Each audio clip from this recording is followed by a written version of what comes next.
नमस्कार साथियों, आप सभी का अपने YouTube चैनल पर बहुत बहुत स्वागत, हार्दिक अभिनंदन। साथियों, पिछली क्लास में हमने संज्ञा प्रकरण का टॉपिक प्रारंभ किया था और इसमें संज्ञा प्रकरण पार्ट 1 जो पढ़ा था उसमें हमने माहेश्वर सूत्रों के बारे में परिचय प्राप्त किया था। माहेश्वर सूत्र जो संपूर्ण संस्कृत वर्णमाला का आधार है, उनकी व्युत्पत्ति कैसे हुई, उनका प्रकृति प्रत्यय क्या था, पाणिनि ने उनकी प्राप्ति कहाँ से की, इन सब बातों के विषय में हमने विस्तार से चर्चा की थी। आइए आज हम संज्ञा प्रकरण का दूसरा टॉपिक प्रारंभ करते हैं, संस्कृत वर्णमाला का परिचय। साथियों, संस्कृत की वर्णमाला माहेश्वर सूत्रों से भिन्न नहीं है। हम यूँ कह सकते हैं कि संस्कृत वर्णमाला और माहेश्वर सूत्र ये दोनों परस्पर पर्याय हैं। संस्कृत वर्णमाला का आधार माहेश्वर सूत्र ही है। संपूर्ण अष्टाध्यायी और संपूर्ण संस्कृत वर्णमाला का आधार माहेश्वर सूत्र ही है। संस्कृत वर्णमाला में वर्णों की संख्या कितनी है और वर्णों का क्रम कितना है, ये माहेश्वर सूत्रों के अनुसार ही निर्धारित होता है। तो आज हम माहेश्वर सूत्रों के साथ संस्कृत वर्णमाला का परिचय प्राप्त करते हैं। आप सभी टॉपिक का नाम डालेंगे संस्कृत वर्णमाला का परिचय। संस्कृत वर्णमाला का परिचय, संस्कृत वर्णमाला का परिचय कहें या 14 माहेश्वर सूत्र कहें, बात एक ही है। इन्हीं 14 माहेश्वर सूत्रों के आधार पर हम संस्कृत वर्णमाला में एक एक स्थिति, एक एक विषय और उसकी पूरी तरह से विश्लेषण पढ़ेंगे। संस्कृत वर्णमाला में कितने वर्ण हैं, स्वर कितने हैं, व्यंजन कितने हैं, ऊष्म कितने हैं, उनका क्रम क्या है, अंतस्थ कितने हैं, स्वरों में ह्रस्व कितने हैं, दीर्घ कितने हैं, प्लुत कितने हैं, इन सभी बातों का आज हम बारीकी से विश्लेषण करेंगे। तो आइए हम वर्णमाला का परिचय माहेश्वर सूत्रों के आधार पर निर्धारित करते हैं। सबसे पहला बिंदु ये, जैसे अभी हमने चर्चा की कि माहेश्वर सूत्रों को ही संस्कृत की वर्णमाला कहा जाता है, या यूँ कहें कि संस्कृत वर्णमाला माहेश्वर सूत्रों का पर्याय है। तो यहाँ पर सबसे पहला बिंदु ये निकलता है कि जो 14 माहेश्वर सूत्र हैं, इन माहेश्वर सूत्रों को क्या कहा जाता है, माहेश्वर सूत्रों का अपर नाम क्या है, उपनाम क्या है। तो अभी अभी हमने चर्चा की है कि माहेश्वर सूत्रों को हम संस्कृत की वर्णमाला कहते हैं। वर्णमाला ये हिंदी भाषा का शब्द है। इसी वर्णमाला को संस्कृत भाषा में कहते हैं वर्ण समाम्नाय। समाम्नायी का अर्थ होता है समूह, अर्थात वर्णों का समूह। वर्णों का समूह अर्थात वर्णमाला। तो वर्ण समाम्नाय कहें या वर्णमाला कहें, बात एक ही। वर्ण समाम्नाय को अक्षर समाम्नाय भी कहा जाता है, अक्षरों का समूह अर्थात अक्षरमाला। वर्ण समाम्नाय या अक्षर समाम्नाय। अब यहाँ से अगर प्रश्न बनेगा तो उस प्रश्न की प्रकृति क्या होगी, उस प्रश्न का स्वरूप क्या होगा। वर्ण समाम्नाय अक्षर समाम्नाय रूपेण वा किम ज्ञायते। वर्ण समाम्नाय या अक्षर समाम्नाय के रूप में किसे जाना जाता है, तो आपका उत्तर होना चाहिए माहेश्वर सूत्र। ये तो पहली बात हुई। दूसरी बात ये कि माहेश्वर सूत्रों के अनुसार वर्णों की संख्या कितनी है। यदि ये प्रश्न पूछा जाता है कि माहेश्वर सूत्राणाम अनुसारेण वर्णानाम संख्या का, माहेश्वर सूत्रों के अनुसार वर्णों की संख्या कितनी है, तो इस प्रश्न का उत्तर होगा 42। जब हम माहेश्वर सूत्रों में वर्ण गिनेंगे, अ से लेकर जब ह तक गिनेंगे, प्रत्येक हलंत वर्ण को छोड़ेंगे। क्यों? क्योंकि इसकी इत्संज्ञा हो जाती है और इत्संज्ञक वर्णों का लोप होता है। इस कारण इन इत्संज्ञक हलंत वर्णों को वर्णमाला में शामिल नहीं किया जाता। जब आप गिनेंगे तो ये संख्या आएगी 43। चूंकि जो 5वें सूत्र में ह विद्यमान है वही ह 14वें सूत्र में भी विद्यमान है। इस ह की आवृत्ति हो रही है, वर्ण एक ही हैं, तो इसे एक बार ही काउंट करेंगे, 2 बार नहीं करेंगे। तो 43 में से एक ह को माइनस करने के बाद वर्णों की संख्या रहती है 42। ये जो 42 वर्ण हैं, इन 42 वर्णों में 9 तो स्वर हैं और 33 व्यंजन हैं। 9 स्वर प्लस 33 व्यंजन। जो प्रारंभिक 4 सूत्र हैं इसमें स्वर हैं अ ई उ 3 रील री 5 ए ओ 7 और आई ओ 9। ये 9 स्वर है। इसके अलावा जो बच जाते हैं वो सारे 33 व्यंजन हैं। यदि माई स्वर सूत्रों के अनुसार वर्णों की संख्या पूछते हैं तो 42 लगाएंगे सही। लेकिन यदि अपने से पूछ लिया जाए कि मूल वर्णानाम संख्या का वर्तते, संस्कृत वर्णमाला में मूल वर्णों की संख्या कितनी है, तब भी आपका उत्तर 42 ही होना चाहिए। जो वर्णमाला स्वर सूत्रों में दिए हुए हैं यही मूल वर्ण है और यही हमारी वर्णमाला है। तो वही 42 हैं और 42 वर्णों में वही 9 स्वर हैं और 33 व्यंजन। ये जो 42 वर्ण हैं संस्कृत वर्णमाला में, इन 42 वर्णों के अलावा संस्कृत में जो वर्ण प्रचलित हैं उनका उल्लेख पाणिनीय शिक्षा में है और उन वर्णों की चर्चा भी हम आज इसी क्लास में करेंगे। यहाँ पर एक प्रश्न बन सकता है कि संस्कृत वर्णमाला में अयोगवाह वर्णों की संख्या कितनी है। अयोगवाह वर्णा कति सन्ति। यदि अयोगवाह वर्णों की संख्या पूछी जाती है तब अपना उत्तर होना चाहिए 2। जो 2 अयोगवाह वर्ण हैं, इन 2 अयोगवाह वर्णों में एक तो है अनुस्वार। अनुस्वार से तात्पर्य ये प्रतीक चिन्ह है, इसका संकेत चिन्ह है। और दूसरा अयोगवाह वर्ण है विसर्ग। विसर्ग को आप अच्छे से जानते ही हैं। तो अयोगवाह वर्णों की संख्या पूछी जाती है तो अपना उत्तर होगा 2। इसके बाद हम थोड़ा सा आप स्वरों का विश्लेषण करते हैं। हमने यहाँ पर ये लिखा कि जो संस्कृत वर्णमाला में 42 वर्ण हैं, इन 42 वर्णों में 9 स्वर हैं और 33 व्यंजन हैं। 9 स्वर और 33 व्यंजन हैं तो वह 9 स्वर कौन कौन से हैं, उनके कौन कौन से भेद होते हैं और उनकी संख्या कितनी है। सर्वप्रथम हम लेंगे कि संस्कृत वर्णमाला में स्वरों की संख्या कितनी है।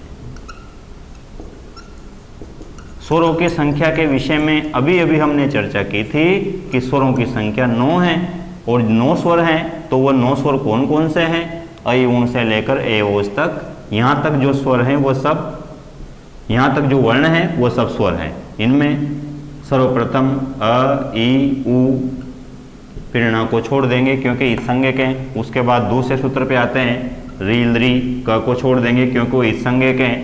अ ई उ रील री, उसके बाद ए ओ, तीसरा सूत्र ले लिया हमने। उसके बाद चौथा सूत्र है ऐ ओ। ये जो 9 वर्ण हैं ये सभी 9 वर्ण स्वरों की श्रेणी में आते हैं। संस्कृत वर्णमाला में स्वरों की संख्या पूछी जाती है तो आपका उत्तर होना चाहिए 9। यही संस्कृत वर्णमाला है, यही स्वर हैं। सब कुछ जो भी विश्लेषण हम वर्णमाला का करेंगे उसका आधार केवल और केवल माई स्वर सूत्र होगा। तो यहाँ पर आप इसकी तुलना हिंदी वर्णमाला से मत करना। हिंदी वर्णमाला में 7 और 4 11 स्वर होते हैं। 4 तो ह्रस्व स्वर होते हैं और 7 दीर्घ स्वर होते हैं। लेकिन चूंकि हम संस्कृत पढ़ रहे हैं और संस्कृत वर्णमाला हिंदी वर्णमाला से भिन्न है, हमें माई स्वर सूत्रों के आधार पर ही प्रश्नों का उत्तर देना है। ये बात हुई स्वरों की संख्या की। अब ये जो 9 स्वर हैं, इन 9 स्वरों में से प्रत्येक स्वर के 3 भेद होते हैं सामान्य रूप से, ह्रस्व, दीर्घ और प्लुत।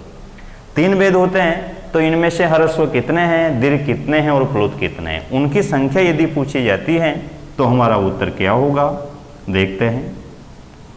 यदि प्रश्न पूछा जाता है कि ह्रस्व स्वरों की संख्या कितनी है, यहां पर एक बात पर आप ध्यान देना कि जो ह्रस्व शब्द हैं, ये देखिए आप, ह्रस्व जनरली इसको बोला जाता है हरिश्व, लेकिन हरिश्व गलत उच्चारण है, अशुद्ध उच्चारण है। इसका शुद्ध उच्चारण है ह्रस्व, क्योंकि ह में ऋकार विद्यमान नहीं है, री की मात्रा नहीं लगती, ह में मात्रा लगती है र की। सॉरी, ह में व्यंजन शामिल है र मात्रा नहीं है, ये एक व्यंजन है। तो हरिश्व नहीं लिख के यहाँ पे लिखते हैं ह्रस्व, इस तरह से। तो इसका शुद्ध उच्चारण होगा ह्रस्व। ह्रस्व स्वरों की संख्या पूछी जाती है तो उसका उत्तर होगा 5। जो 5 ह्रस्व स्वर हैं वो कौन कौन से हैं, ये जो 4 सूत्र हैं प्रारंभिक, इनमें से जो प्रथम 2 सूत्र हैं, इन 2 सूत्रों में 5 ह्रस्व स्वरों का वर्णन है। अ, ई, उ, री और री। ये 5 ह्रस्व स्वर हैं संस्कृत में। हिंदी में 4 है, क्योंकि हिंदी में लृ नाम का कोई वर्ण अस्तित्व में नहीं है, इसलिए वहाँ पर स्वरों की संख्या 4 है। लेकिन आपको परीक्षा में 5 ही लगाने हैं, क्योंकि हम संस्कृत पढ़ रहे हैं और संस्कृत का संबंध सीधा सीधा माहेश्वर सूत्रों से है। इसके बाद बात आती है दीर्घ स्वरों की। अगर दीर्घ स्वरों की संख्या पूछी जाती है, दीर्घ स्वराः कति सन्ति संस्कृत वर्णमालायाम, तो फिर आपका उत्तर होना चाहिए 8। दीर्घ स्वरों की संख्या होगी 8। जो दीर्घ स्वर है 8 वो कौन कौन से हैं?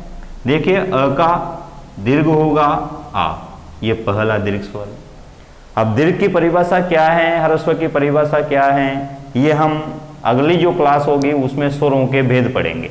किसे ह्रस्व कहते हैं, किसे दीर्घ कहते हैं, किसे प्लुत कहते हैं, फिर उनके भी भेद होंगे, उदात्त अनुदात्त स्वरित, फिर उनके भी भेद होंगे, अनुनासिक अनानुनासिक। उसका हम विस्तार से परिभाषा के साथ, उदाहरणों के साथ विस्तार से चर्चा करेंगे अगली क्लास में। फिलहाल हम इतना जान लेते हैं कि ह्रस्व स्वर कितने हैं, दीर्घ स्वर कितने हैं और प्लुत स्वर कितने हैं। दीर्घ स्वरों की बात करें तो अ का दीर्घ भेद होगा आ, ई का भी दीर्घ भेद ई, ऊ का दीर्घ भेद होगा ऊ, री का दीर्घ भेद री, दीर्घ रीकार। लृ ऐसा स्वर है जिसका दीर्घ अस्तित्व में नहीं है, लृ का दीर्घ नहीं होता। लृ या तो ह्रस्व होता है या फिर प्लुत होता है, लेकिन इसका दीर्घ नहीं होता। अ ई ऊ री चारों का दीर्घ रूप हो गया। इसके अलावा ये जो 4 वर्ण हैं ए ओ ऐ ओ, ये चारों अपने आप में केवल दीर्घ ही हैं, इनका कभी ह्रस्व होता ही नहीं है। ह्रस्व स्वर 5 ही है, अ ई ऊ री लृ। ए ओ ऐ ओ ह्रस्व शामिल नहीं है, ये अपने मूल रूप में ही दीर्घ हैं, इनका ह्रस्व होता ही नहीं है। तो ए ओ ऐ ओ इनकी स्वाभाविक स्थिति दीर्घ स्वर के रूप में है, ये अपने आप में दीर्घ है। तो ह्रस्व स्वरों की संख्या पूछी जाती है तो आपका उत्तर होना चाहिए 5, और यदि दीर्घ स्वरों की संख्या पूछी जाती है तो आपका उत्तर होना चाहिए 8। तो ये हमने वर्णमाला का विश्लेषण प्रारंभ किया और इसमें हमने 7 बिंदु लिए हैं। आप इन्हीं 7 को नोट कर लीजिए या स्क्रीनशॉट ले लीजिए या पोज करके लिख लीजिए।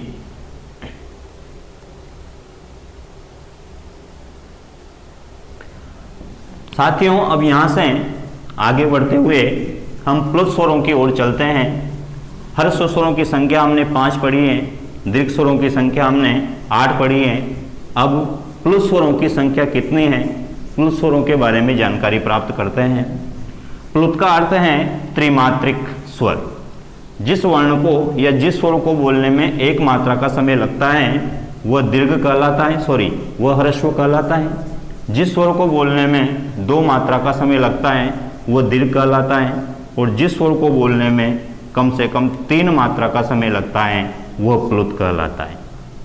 तो प्लुत स्वरों की संख्या कितनी है, इसके विषय में चर्चा करेंगे। प्लुत स्वर को त्रिमात्रिक स्वर कहते हैं, त्रिमात्रिक वर्ण कहते हैं। यहां पर प्लुत स्वरों की संख्या यदि पूछते हैं तो आपका उत्तर क्या होगा? प्लुत स्वरों की संख्या आपका उत्तर होना चाहिए 8 या 9। मूलतः प्लुत स्वर 8 है, लेकिन जो लृ है वो लृ वर्ण विकल्प से प्लुत माना गया है। यदि उस लृ को, प्लुत लृ को वर्णमाला में शामिल करते हैं तो प्लुत स्वरों की संख्या 9 हो जाती है, और यदि उसे शामिल नहीं करते हैं तो प्लुत स्वरों की संख्या 8 रह जाती है। परीक्षा में क्या लगाना है ये भी मैं बताऊंगा। फिलहाल हम सभी 9 प्लुत स्वरों के नाम लिख लेते हैं। सबसे पहला प्लुत स्वर है अ। प्लुत के पीछे 3 का अंक जोड़ दिया जाता है, ये इसकी पहचान है।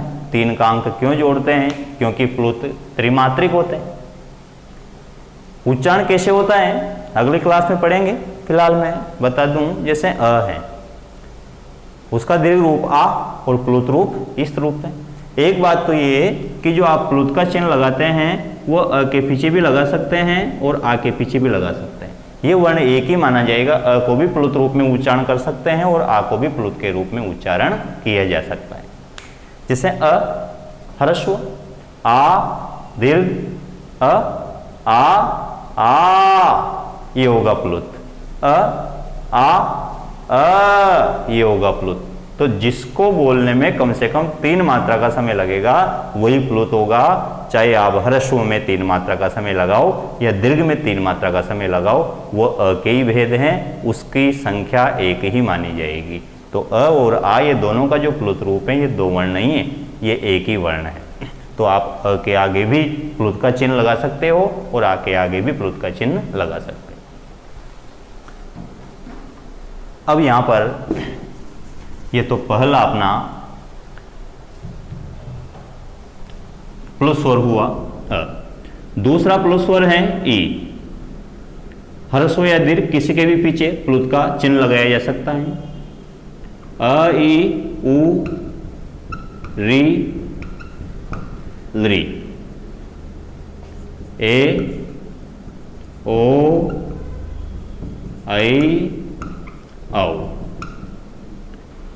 जितने भी स्वर हैं संस्कृत वर्णमाला में 9 स्वर, सभी 9 स्वरों को प्लुत रूप में उच्चारण किया जा सकता है। यहां पर जो लरी नाम का प्लुत स्वर है यह विकल्प से प्लुत माना गया है।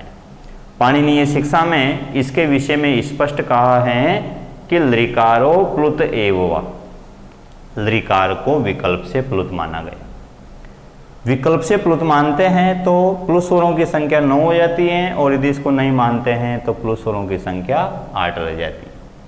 यदि प्लुत स्वरों की संख्या पूछी जाती है तो परीक्षा में निश्चित रूप से आपको ऑप्शन मिलेंगे 8, 9, 7 और एक ऑप्शन मिलेगा 8 या 9। जो ऑप्शन 8 या 9 से संबंधित है, जिसमें दोनों विद्यमान है 8 या 9, वही आपको सही लगाना है। यदि ऐसा नहीं होता है, 8 और 9 दोनों अलग अलग ऑप्शन में आते हैं, तो ऐसी स्थिति में आपको 8 उत्तर राइट लगाना है, क्योंकि जो मूल प्लुत स्वर हैं वो तो 8 ही हैं। जो नवा स्वर हैं लरी, ये वैकल्पिक प्लुत हैं। मूल जो 8 प्लुत स्वर है उसमें उनमें ये शामिल नहीं। ये बात की हमने प्लुत स्वरों की। तो ह्रस्व, दीर्घ और प्लुत, इन तीनों के विषय में हमने परिचय प्राप्त किया। यहाँ पर एक बात और कि जो अभी हमने देखा कि लरी जो स्वर है प्लुत भेद के अंतर्गत लरी आता है और ह्रस्व के अंतर्गत भी लरी आया था। 5 जो ह्रस्व स्वर थे उनमें लरी शामिल था, लेकिन जो दीर्घ भेद हैं 8 स्वरों के जो दीर्घ भेद हैं 8, उनमें लरी शामिल नहीं था, क्योंकि लरी का दीर्घ नहीं होता। तो ये एक ऐसा स्वर है जिसमें दीर्घ का अभाव रहता है। तो यहां पर प्रश्न बनता है कि लृकार में किस भेद का अभाव पाया जाता है? तो आपका उत्तर होना चाहिए दीर्घस्य, दीर्घ का, क्योंकि लृ में एक तो ह्रस्व होता है और एक प्लुत होता है, इसका दीर्घ भेद विद्यमान नहीं होता। प्रश्न बनेगा लृकारे कस्य अभावः दृश्यते? लृकारे कस्य अभावः दृश्यते? लृकार में किस भेद का अभाव देखा जाता है? आपका उत्तर होना चाहिए दीर्घस्य। प्रश्न विपरीत भी बन सकता है। कस्मिन् स्वरे दीर्घस्य अभावो भवति?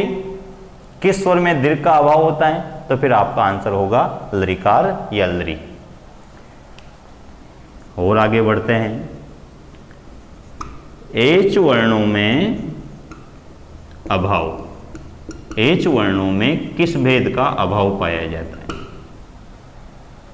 किसका अभाव पाया जाता है? इसका उत्तर देने से पहले, इसकी चर्चा करने से पहले यह समझ लें कि एच वर्ण होते क्या है।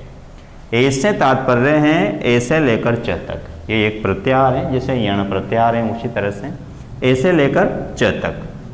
ये तृतीय सूत्र में ये विद्यमान है। यहां से लेकर के च तक 4 वर्ण आएंगे, ए ओ ऐ औ। तो एच का अर्थ है ए ओ ऐ औ। ये जो 4 स्वर हैं, इन 4 स्वरों में किस भेद का अभाव है? ह्रस्व का अभाव है या दीर्घ का अभाव है या प्लुत का अभाव है? साथियों, अभी हमने पढ़ा था कि ह्रस्व स्वर 5 होते हैं और 5 ह्रस्व स्वरों में अ, ई, उ, री, लृ, केवल इन्हीं की गणना होती है। ये चारों जो ए ओ ऐ ओ हैं ये ह्रस्व में शामिल नहीं थे। दीर्घ स्वर 8 होते हैं, 8 में तो ये चारों शामिल थे, और प्लस स्वर जो 8 या 9 होते हैं उनमें भी ये चारों शामिल हैं, किंतु ये हर्षस्व शामिल नहीं है। क्यों? क्योंकि इन चारों का हर्षस्व भेद नहीं होता, इनमें हर्षस्व का अभाव पाया जाता है। तो यहां पर अपना उत्तर होगा हर्षस्व से। इसके बाद यदि परीक्षा में प्रश्न पूछा जाता है कि जो एच वर्ण है उन वर्णों का क्रम क्या है, इन चारों वर्णों का क्रम क्या है, ये बड़ा इंपॉर्टेंट प्रश्न है। एच वर्णों का उचित क्रम क्या है? एच वर्णों का क्रम क्या होगा? जो क्रम माहेश्वर सूत्रों में दिया हुआ है वही क्रम होगा। यहां पर दिया है ए ओ आई औ, ए ओ आई औ। ये क्रम यहां पर इसलिए मैं लिखा रहा हूं, इसलिए इस तरफ आपका ध्यान दिलाने की कोशिश कर रहा हूं, क्योंकि हिंदी में इन चारों वर्णों का क्रम अलग होता है। आपने हिंदी वर्णमाला जो पढ़ी है तो उसमें देखा होगा कि ए आई ओ औ, ए आई ओ औ, इस तरह से क्रम है। दोनों ए आई साथ में आते हैं, फिर दोनों औ औ साथ में आते हैं, लेकिन संस्कृत में ऐसा नहीं है। यहां पर हमें जो क्रम लेना होगा वो माहेश्वर सूत्रों के अनुसार लेना होगा। हम इस क्रम का उल्लंघन नहीं कर सकते, माहेश्वर सूत्रों का अतिक्रमण नहीं कर सकते। और परीक्षा में इस तरह का प्रश्न अगर पूछ लिया जाता है तो एक बहुत अच्छा प्रश्न होगा और सरल भी है। इसके बाद यदि प्रश्न आता है कि संस्कृत वर्णमालायाम आदि स्वरः कः या अन्ते स्वरः कः, संस्कृत वर्णमाला में प्रथम स्वर कौन सा है और अंतिम स्वर कौन सा है, तो उसका भी उत्तर माहेश्वर सूत्र हमें देंगे। प्रथम स्वर है अ और अंतिम स्वर है औ, यहां से तो फिर व्यंजन प्रारंभ हो ही जाते हैं। तो अ और औ, अ तो प्रथम स्वर है, औ ये अंतिम स्वर है। तो ये स्वरों का विश्लेषण था। कितने हर्षस्व होते हैं, कितने दीर्घ होते हैं, कितने प्लुत होते हैं, मूल स्वर कितने हैं, प्रथम स्वर कौन सा है, अंतिम स्वर कौन सा है, लृ स्वर में किस भेद का अभाव पाया जाता है, एच वर्णों में किस भेद का अभाव पाया जाता है, और एच वर्णों का क्रम क्या है, ये हमने स्वरों का विश्लेषण पढ़ा है बिल्कुल सूक्ष्म रूप में। यहाँ पर एक बात ये कि संस्कृत वर्णमाला में ये जो विश्लेषण है ये माहेश्वर सूत्रों के अनुसार है, क्योंकि माहेश्वर सूत्र ही संस्कृत वर्णमाला का आधार है। अब इसके बाद हम व्यंजनों की तरफ बढ़ेंगे, उससे पहले आप इनका स्क्रीनशॉट ले लें या फिर पॉज करके ये नोट कर लें।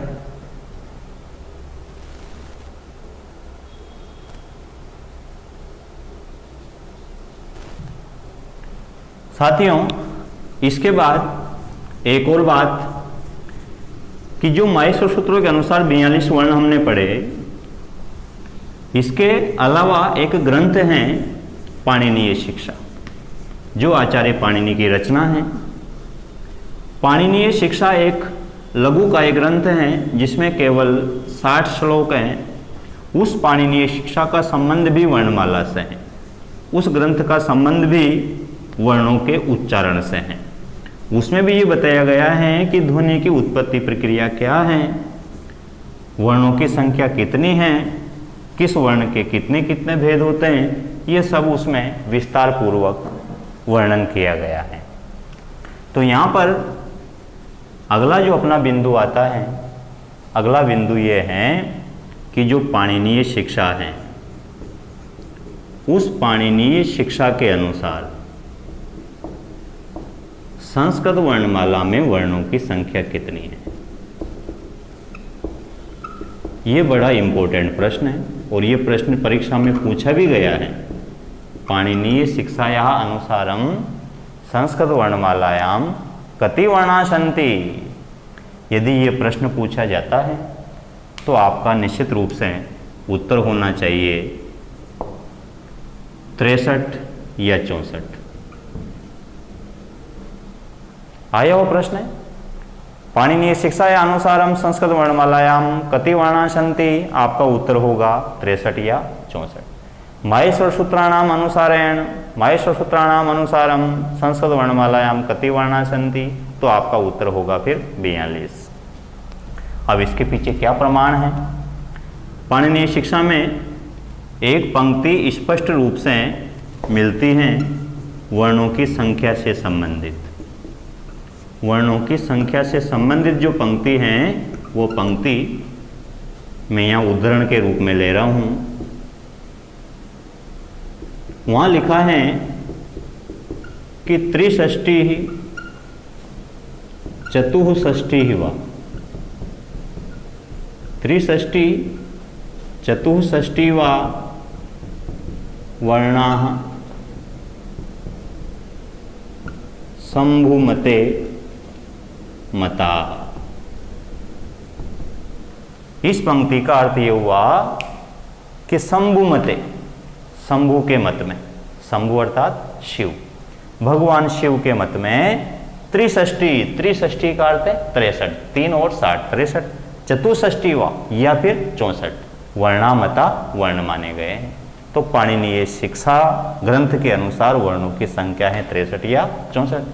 अब परीक्षा में अगर प्रश्न आता है कि पाणिनीय शिक्षा यह अनुसारम कति वर्णा भवन्ति, तो फिर आपको आंसर 63 या 64 देना है।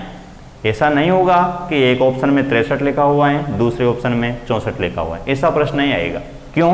क्योंकि पाणिनीय शिक्षा में ही ऑप्शन दिए हुए हैं 63 या 64।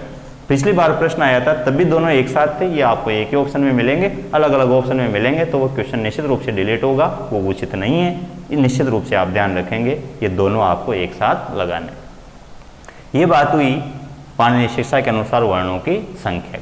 ये पंक्ति भी याद रखना, यदि इसकी रिक्त स्थान की पूर्ति भी आपसे करवाई जाती है तब भी इसमें से कोई सा भी एक शब्द यदि बीच में से गायब करके रिक्त स्थान की पूर्ति अगर करवाई जाती है तो आप उसको उचित तरीके से हल कर सको, इसलिए इसको आप ऐसे कैसे याद कर लें। अब यहाँ पर एक प्रश्न उपस्थित होता है कि जब माहेश्वर सूत्रों के अनुसार वर्णों की संख्या 42 है और उन 42 वर्णों में से स्वरों की संख्या 9 है, तो पाणिनीय शिक्षा में वर्णों की संख्या 42 से बढ़कर 63 हो गई, 64 हो गई, तो निश्चित रूप से स्वरों की संख्या में भी वृद्धि हुई होगी। तो पाणिनीय शिक्षा के अनुसार स्वरों की संख्या कितनी? यदि यहाँ पर प्रश्न उपस्थित होता है कि पाणिनीय शिक्षा के अनुसार स्वरों की संख्या कितनी है, स्वरों की संख्या क्या होगी, तो फिर आपका उत्तर होना चाहिए 21 या 22। माहेश्वर सूत्रों के अनुसार स्वरों की संख्या 9 है, लेकिन पाणिनीय शिक्षा के अनुसार स्वरों की संख्या 21 या 22 है। दोनों अगर अलग अलग ऑप्शन में हैं तो उत्तर क्या लगाना है? यदि एक ही ऑप्शन में है 21 या 22 तो फिर तो समस्या ही नहीं है, वही उत्तर लगाना है आपको 21 या 22। लेकिन यदि अलग अलग ऑप्शन में 21 या 22 विद्यमान है तो फिर आपका उत्तर होना चाहिए 21। अब 21 स्वर कौन कौन से होते हैं? 9 स्वर तो हमने पढ़ ली। इसमें क्या हुआ कि जो 21 स्वर हैं वो जो अभी हमने भेद पढ़े थे ह्रस्व दीर्घ प्लुत, उन तीनों भेदों की संख्या को परस्पर जोड़ दिया गया।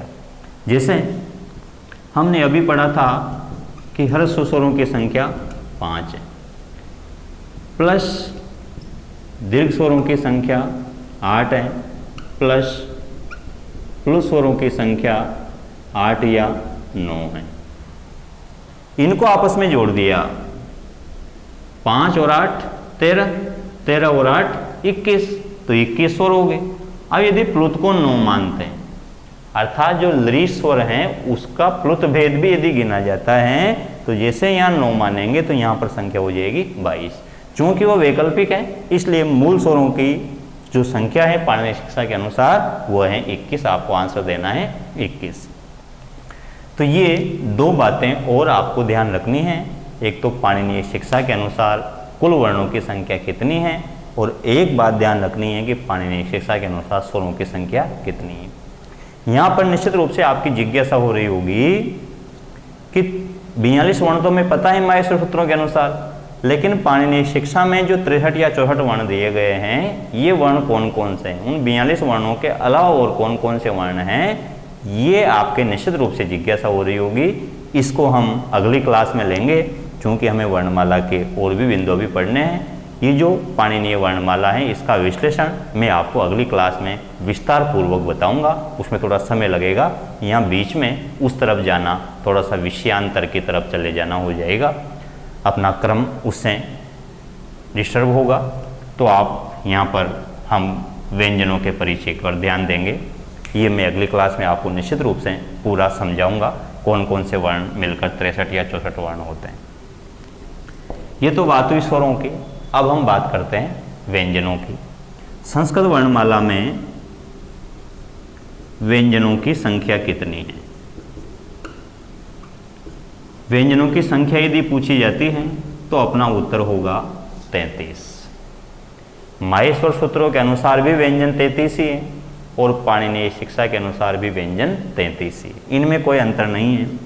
इन 33 व्यंजनों को 3 भागों में विभाजित किया गया है, 25 + 4 + 4। 25 स्पर्श वर्ण है, 4 अंतस्थ वर्ण है और 4 ऊष्म वर्ण है। इन 33 व्यंजनों में सर्वप्रथम हम स्पर्श व्यंजनों की बात करें कि स्पर्श व्यंजनों की संख्या कितनी है, तो आपका उत्तर होगा 25। स्पर्श व्यंजन 25 होते हैं। वो 25 स्पर्श व्यंजन कौन कौन से होते हैं? स्पर्श व्यंजनों की परिभाषा है कादयो मांसाना स्पर्शा। कादयो मांसाना स्पर्शा। क आदय, आदि का अर्थ होता है प्रारंभ, क से प्रारंभ, और म अवसान, अवसान का अर्थ होता है समाप्ति, म पर समाप्ति। जैसे कहते हैं देहावसान, देह की समाप्ति, सत्रावसान, सत्र की समाप्ति, दिवसावसान, दिन की समाप्ति। अवसान करता है समाप्ति। क से प्रारंभ और म पे समाप्ति, यही स्पर्श वर्ण है। अर्थात क से लेकर म तक। क से लेकर म तक जब गिनेंगे तो 25 वर्ण आएंगे। क ख ग घ ङ च छ ज झ ञ ट ठ ड ढ ण त थ द ध न और प फ ब भ म। इन 25 वर्णों को स्पर्श करते हैं। यहाँ पर अगर परिभाषा आपसे पूछी जाती है कादयो मांसाना वर्णा किम कथ्यन्ते, कादयो मांसाना वर्णा को क्या कहते हैं? आंसर होगा आपका स्पर्श। ये जो 25 स्पर्श वर्ण हैं इनको उदित भी कहते हैं। यदि आपसे उदित वर्णों की संख्या पूछी जाती है या उदित व्यंजनों की संख्या पूछी जाती है तब भी आपका आंसर होना चाहिए 25। लेकिन उनकी परिभाषा अलग है। वर्ण तो वही है 25, परिभाषा अलग है। उदित वर्णों की परिभाषा देखिए आप, कूचु टुतुपु, कूचु टुतुपु एते उदित, इनको उदित कहते हैं। कूचु टुतुपु को उदित कहते हैं। कूचु टुतुपु क्या है? कू का अर्थ है क वर्ग, क ख ग घ ङ। चू का अर्थ है च वर्ग, च छ ज झ ञ। टू का अर्थ ट वर्ग, ट ठ ड ढ ण। ऐसे ही तू का अर्थ होगा त वर्ग, त थ द ध न। और कू का अर्थ होगा प वर्ग, प फ ब भ म। वही 25 वर्ण है, चाहे उन्हें स्पर्श कहें या उदित कहें, लेकिन परिभाषा में अंतर है। जैसा प्रश्न आए वैसा ही आपको आंसर देना है। यदि संख्या से संबंधित प्रश्न पूछा जाता है स्पर्श वर्णा कति भवन्ति तो उत्तर होगा 25, उदित वर्णा कति भवन्ति तब भी आपका उत्तर होगा 25। लेकिन परिभाषा से संबंधित प्रश्न पूछा जाता है कादयो मांसाना वर्णा किम कथ्यन्ते तो आंसर होगा स्पर्श, और कूचु टुतुपु एतेषां वर्णानां का संज्ञा भवति तो फिर आपका आंसर होगा उदित। ठीक है, ये हमने स्पर्श और उदित वर्णों की संख्या पढ़ी है। इसको आप स्क्रीनशॉट ले लें या नोट कर लें।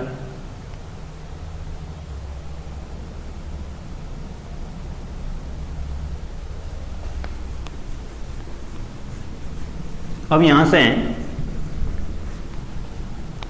हम आगे बढ़ते हैं और स्पर्श और उदित वर्णों के बाद हम अंतस्थ व्यंजनों की तरफ बढ़ते हैं। स्पर्श वर्णों की संख्या 25 है, हमने पढ़ा है, और उदित वर्णों की संख्या भी 25 है। अब इसके बाद हम लेते हैं कि अंतस्थ और ऊष्म वर्णों की संख्या क्या है और उनका क्रम क्या है। उदित वर्णों का क्रम तो हो गया कूचू टू तुपु, लेकिन अंतस्थ वर्णों का क्या क्रम है और ऊष्म वर्णों का क्या क्रम है, इस विषय में हम विश्लेषण करते हैं। यहाँ पर सबसे पहले हम लेते हैं अंतस्थ वर्णों की संख्या। निश्चित रूप से 4 हैं, लेकिन उन चारों का क्रम भी बड़ा इंपॉर्टेंट है। यदि अंतस्थ वर्णों की संख्या पूछी जाती है तो अपना उत्तर 4 होगा, लेकिन यदि उनका क्रम पूछा जाता है तो अंतस्थ वर्णों का क्रम होगा ये वरल। ये क्रम मैं इसलिए लिखा रहा हूँ क्योंकि इन चारों का क्रम हिंदी वर्णमाला में भिन्न होता है। हिंदी वर्णमाला में आपको पता है इनका क्रम है ये र लव, ये र लव, ए र लव स स स ह क्षत्रज्ञ, ऐसे चलता है। लेकिन संस्कृत में माहेश्वर सूत्रों को फॉलो करना होगा।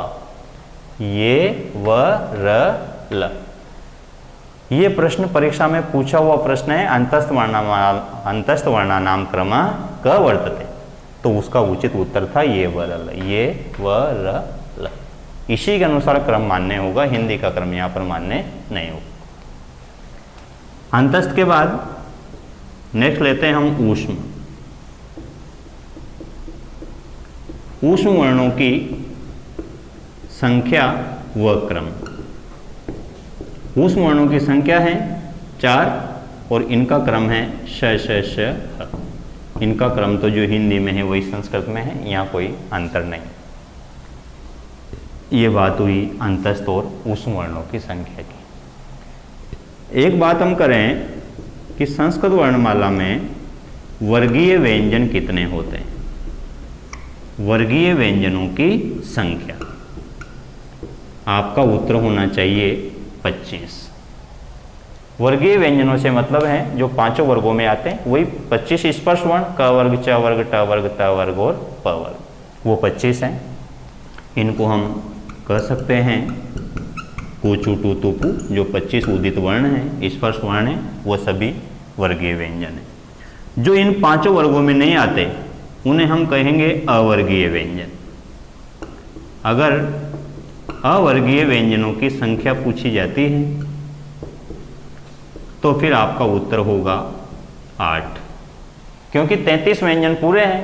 33 में से यदि 25 वर्गीय व्यंजन है तो जो बच गए वह अवर्गीय है, और वह जो बचे हुए शेष व्यंजन है वह है 8। इनमें चारों तो अंतस्थ वर्ण आते हैं, ये वरल, और चारों ऊष्म व्यंजन आते हैं श श श। इन सभी को हम कहते हैं अवर्गीय व्यंजन। संस्कृत वर्णमाला में एक व्यंजन ऐसा है जो 2 बार आता है, उसे कहते हैं द्विरुक्त वर्ण या द्विरुक्त व्यंजन। और हमने पढ़ा था कि ऐसा व्यंजन एक ही है, बस हकार कह सकते हैं इसको, क्योंकि 5वें सूत्र में भी ह विद्यमान है और अंतिम 14वें सूत्र में भी ह विद्यमान है। तो इसे द्विरुक्त, जो 2 बार उक्त हुआ है, जो 2 बार कहा गया है, 2 बार लिखा गया है। संस्कृत वर्णमाला में इत्संज्ञक वर्णों की संख्या कितनी है? इसका उत्तर आपको बताना है 25, क्योंकि प्रत्येक माहेश्वर सूत्र के अंत में विद्यमान हलंत व्यंजन की इत्संज्ञा होती है। तो 14 सूत्रों में 14 हलंत व्यंजन हैं, तो इत्संज्ञक वर्ण भी कितने हुए? 14। इसके अलावा जो छठा सूत्र है लण, इस ल में जो अविद्यमान है उसकी भी संज्ञा होती है, जिसकी चर्चा हमने पिछली क्लास में की थी संज्ञा प्रकरण पार्ट 1 में। तो ल में जो अविद्यमान है वो भी संज्ञक है, 14 और 1 हो गए 15। तो आपका उत्तर होगा 15। यदि प्रश्न पूछा जाता है कि संस्कृत वर्णमाला में आदि व अंत्य व्यंजन कौन सा है? आदि व अंत्य व्यंजन, अर्थात प्रथम व्यंजन कौन सा है और अंतिम व्यंजन कौन सा है? तो ध्यान रहे, प्रथम व्यंजन है ह, यहाँ तक तो स्वर है ही सही, यहाँ से व्यंजन स्टार्ट होते हैं, ह प्रथम व्यंजन है और अंतिम व्यंजन भी ह है। तो व्यंजनों का प्रारंभ भी ह से और व्यंजनों की समाप्ति भी ह से, ह तथा ह। प्रथम व्यंजन पूछा जाए तब भी आपका उत्तर होना चाहिए ह, और यदि द्वितीय व्यंजन पूछा जाता है तब भी आपका उत्तर होना चाहिए ह। आप ये सारा नोट कर लें, स्क्रीनशॉट ले लें।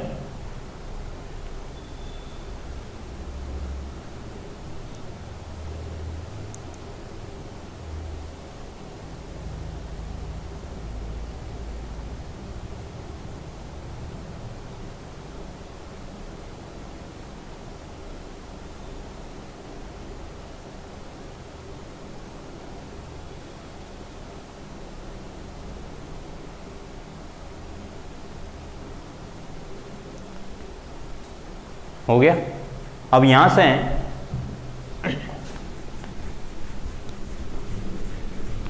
एक प्रश्न की ओर हम बढ़ते हैं। यदि प्रश्न पूछा जाता है कि संस्कृत वर्णमाला में प्रथम वर्ण कौन सा है और अंतिम वर्ण कौन सा है, तो अपना उत्तर क्या होगा। देखिए, माहेश्वर सूत्रों में अगर हम नज़र डालते हैं इन पर, तो प्रथम वर्ण हमें मिलता है अ, और अंतिम वर्ण पर अगर हम नज़र डालें तो अंतिम वर्ण होगा अपना ह। वर्ण की बात कर रहा हूं मैं, व्यंजन की बात नहीं कर रहा हूं। व्यंजन तो भी हमने पढ़ा ही है, प्रथम और अंतिम व्यंजन कौन सा है। प्रथम व अंत्य वर्ण, तो ध्यान रहे वर्ण और व्यंजन में अंतर है, स्वर और वर्ण में अंतर है। प्रथम वर्ण अ है, अंतिम वर्ण ह है।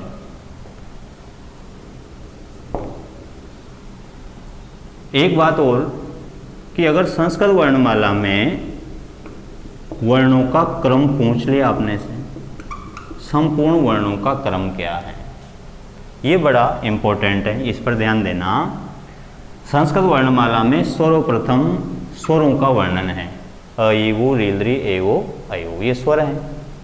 स्वरों के बाद यदि ह को छोड़ दिया जाए तो ये व र ल, ये अंतस्थ हैं,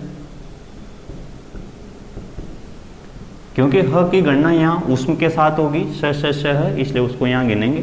ये और ल अंतस्थ है। इसके बाद यहाँ से फिर स्पर्श वर्ण प्रारंभ होते हैं, पूरे 25 वर्ण जो यहाँ तक आते हैं, क प ये तक, क प, तो अंतस्थ के बाद है स्पर्श, और स्पर्श के बाद फिर अंत में स स स ह, ये ऊष्म वर्ण है। ये संस्कृत वर्णमाला में वर्णों का क्रम है। हिंदी वर्णमाला में और संस्कृत वर्णमाला में समानता यह है कि हिंदी में भी वर्णमाला का प्रारंभ स्वरों से होता है और संस्कृत में भी स्वरों से होता है। हिंदी में भी वर्णमाला की समाप्ति ऊष्म से होती है, स स स है, उसके बाद तो क्षत्र गेव तो संयुक्त अक्षर है, और संस्कृत में भी वर्णमाला की समाप्ति ऊष्म से होती है। लेकिन अंतर यह है दोनों में कि बीच में ये जो क्रम है ये भिन्न भिन्न है। हिंदी वर्णमाला में स्वरों के बाद स्पर्श प्रारंभ हो जाते हैं, क ख ग घ ङ, वहीं से व्यंजन शुरू होते हैं, फिर वो पूरे होने के बाद आता है ये र ल व अंतस्थ। लेकिन संस्कृत में ऐसा नहीं है, संस्कृत में पहले अंतस्थ आते हैं और उसके बाद फिर स्पर्श आते हैं। तो ये था संस्कृत वर्णमाला में वर्णों का क्रम। तो साथियों, आज हमने संस्कृत वर्णमाला का बारीकी से विश्लेषण किया, सूक्ष्म रूप से विश्लेषण किया, एक एक वर्ण के भेद पढ़े, परीक्षा की दृष्टि से प्रत्येक प्रश्न पर विचार किया, क्या प्रश्न आता है तो उसका आपको क्या उत्तर लगाना है। जो चीज़ें हमने पढ़ी हैं आप इनको ऐसे के ऐसे ही नोट कर लेंगे और ऐसे के ऐसे ही इनको याद कर लेंगे। इसके बाद जो अपनी अगली क्लास होगी उस अगली क्लास में हम इन्हीं माहेश्वर सूत्रों पर आधारित एक टॉपिक लेंगे, प्रत्याहार। प्रत्याहार कैसे बनते हैं, प्रत्याहार कितने होते हैं और उसकी प्रक्रिया क्या है, उसमें क्या क्या पेचीदगियाँ हैं और परीक्षा में उसमें से किस किस प्रकार से प्रश्न बनते हैं, इन सब बातों की जानकारी हम अगली कक्षा में पढ़ेंगे। आज के लिए बस इतना ही काफ़ी है। आप सभी का बहुत बहुत धन्यवाद।